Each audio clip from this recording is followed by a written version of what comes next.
જય શ્રી કૃષ્ણ મિત્રો, નિત્ય સત્સંગમાં આપ સૌનું સ્વાગત છે। આજે આપણે જાણીશું સ્ત્રીઓના 16 શૃંગારનું મહાત્મય। જો આ વિડીયો તમને પસંદ પડે તો લાઈક અને શેર કરી ચેનલને સબસ્ક્રાઇબ જરૂરથી કરજો।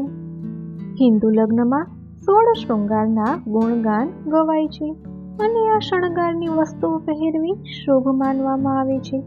ઋગ્વેદમાં પણ સૌભાગ્ય માટે 16 શૃંગારનું વર્ણન કરાયું છે, પરંતુ આ 16 શૃંગાર કયા છે અને તેનું મહત્વ શું છે તે આપ જાણો છો? તો આજે આપણે આ બધા 16 શૃંગારના નામ, તેનું ધાર્મિક મહત્વ તથા તેની પાછળનું વૈજ્ઞાનિક કારણ પણ જાણીશું। પ્રથમ શૃંગાર છે ચાંદલો। માથામાં, કપાળે, બે ભ્રમરની વચ્ચે કુમકુમથી નાની બિંદી કરવામાં આવે છે। હવે જો કે રેડીમેડ મળતી બિંદીઓના સ્ટીકર સ્ત્રીઓ લગાવે છે। આ નાનો ચાંદલો કરવામાં આવે છે। એ ભાગમાં નર્વ પોઈન્ટ છે। ભ્રમર કેન્દ્ર પર બિંદી કરવાથી સ્ત્રીઓમાં એકાગ્રતા આવે છે એવું મનાય છે। બીજો શૃંગાર છે સિંદૂર। લગ્ન પછી પત્ની પ્રથમવાર પતિના હાથે માથામાં સિંદૂર ભરે છે। નારી એ સિંદૂરને ક્યારેય ભૂસાવા દેતી નથી।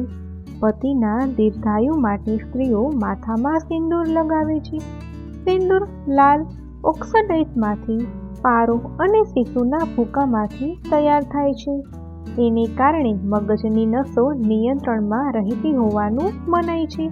એ સ્ત્રીઓના શરીરના તાપમાનને નિયંત્રિત કરીને ઠંડક આપે છે અને શાંત રાખે છે। ત્રીજો શૃંગાર છે કાજળ। સ્ત્રીઓની આંખોની સુંદરતાને વધારે ધારદાર બનાવે છે કાજલ। કાજલ લગાવવાથી સ્ત્રીઓ પર કોઈની ખરાબ નજર નથી લાગતી એવું માનવામાં આવે છે। કાજલથી આંખોને ઠંડક મળે છે અને સાથે સાથે નકારાત્મકતા પણ ઓછી થાય છે। ચોથો શૃંગાર છે મહેંદી। લગ્ન વખતે અને વાર તહેવારે સ્ત્રીઓ હાથમાં અને પગમાં મહેંદી લગાવે છે। એવું કહેવાય છે કે કન્યાના હાથમાં મહેંદીનો રંગ જેટલો વધારે ખીલે એટલો વધારે પતિનો પ્રેમ મળે છે। 16 શૃંગારમાં મહેંદીને મહત્વની માનવામાં આવે છે। એ કન્યાના તણાવને ઓછો કરવામાં મદદરૂપ થાય છે। મહેંદીની ઠંડક અને સુગંધ મહિલાઓને આનંદ અને ઉત્સાહ આપે છે। પાંચમો શૃંગાર છે પાનેતર। લગ્ન વખતે કન્યાના શૃંગારમાં સૌથી અગત્યનું વસ્ત્ર એટલે પાનેતર। એમાં લાલ, પીળો કે ગુલાબી રંગ પસંદ થતો હોય છે। લાલ રંગ શુભ, મંગળ અને સૌભાગ્યનું પ્રતીક છે। તેથી શુભ કાર્યોમાં લાલ રંગનું સિંદૂર, કુમકુમ અને પાનેતર આવશ્ય હોય છે। લાલ રંગ ઉત્સાહનું પણ પ્રતીક માનવામાં આવે છે। છઠ્ઠો શૃંગાર છે ફૂલ ગજરો।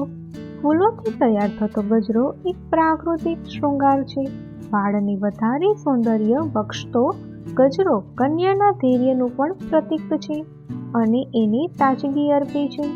કહેવાય છે કે ચમેલીની મહેક કોઈને પણ પોતાની તરફ આકર્ષી શકે છે।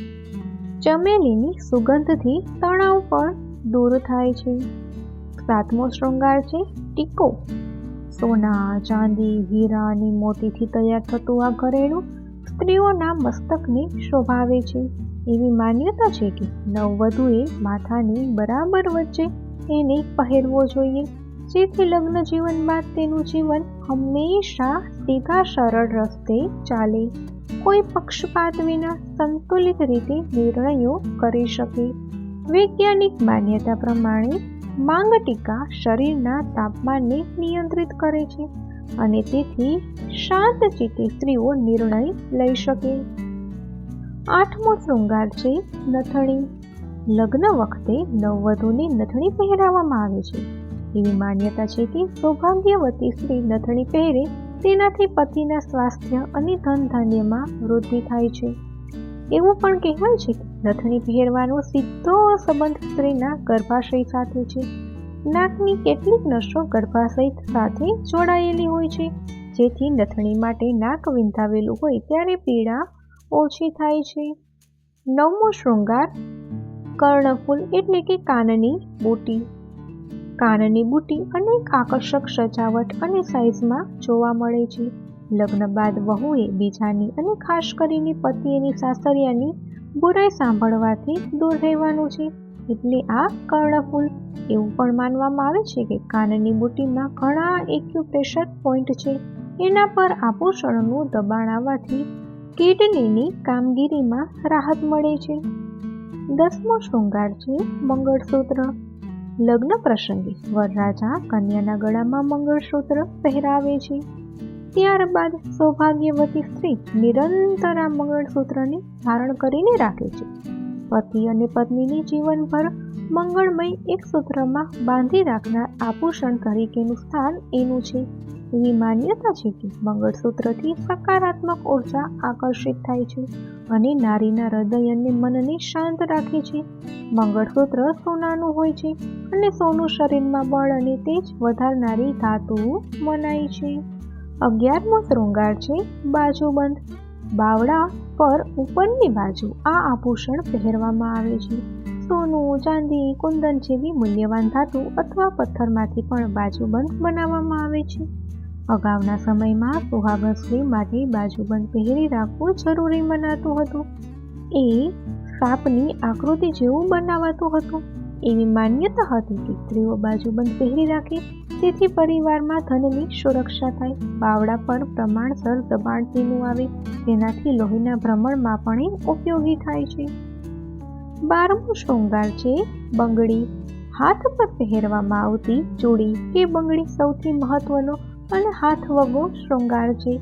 કાચ, લાખ, સોના અને ચાંદીની એમ વિવિધ પદાર્થોની બંગડી બને છે. બંગડીઓ પતિ પત્નીના ભાગ્ય અને સંપન્નતાનું પ્રતીક છે. ચૂડીનો સંબંધ ચંદ્ર સાથે પણ છે. એવું પણ માનવામાં આવે છે કે બંગડીને કારણે સ્ત્રીઓને બ્લડ પ્રેશર કાબૂમાં રાખવામાં સહાયતા મળે છે. 13મો શૃંગાર છે વીંટી. લગ્ન પહેલા સગાઈ થાય ત્યારે વીંટી પહેરવાની વિધિ થાય છે. વરવધુ એકબીજાને વીંટી પહેરાવે છે. રામાયણમાં પણ વીંટી પહેરવાના પ્રસંગનો ઉલ્લેખ છે. સદીઓથી વીંટી પતિ પત્નીના પરસ્પરના પ્રેમ અને વિશ્વાસનું પ્રતીક બની છે. વીંટી પહેરવાથી એકબીજાના હૃદયમાં સદાય સ્નેહ વીંટળાયેલો રહે છે. અનામિકા આંગળીની નસો દિલ અને દિમાગની સાથે જોડાયેલી હોય છે. તેથી તેના પર પહેરેલી વીંટીથી પ્રેશર આવે છે. એનાથી સ્વસ્થતા પણ રહે છે. 14મો શૃંગાર છે કમરબંધ. કિંમતી રત્નોની સજાવટ સાથે જુદી જુદી ધાતુમાંથી કમરબંધ તૈયાર થાય છે. નાભીના ઉપરના હિસ્સામાં એને પહેરવામાં આવે છે અને એને કારણે દિહાવલી વધારે આકર્ષક લાગે છે. કમરબંધ એ વાતનું પણ પ્રતીક છે કે સૌભાગ્યવતી નારી હવે પોતાના ઘરની સ્વામીની છે. એવું મનાય છે કે ચાંદીનો કમરબંધ પહેરવાથી સ્ત્રીઓને માસિક અને ગર્ભાવસ્થા વખતની પીડામાં રાહત મળે છે.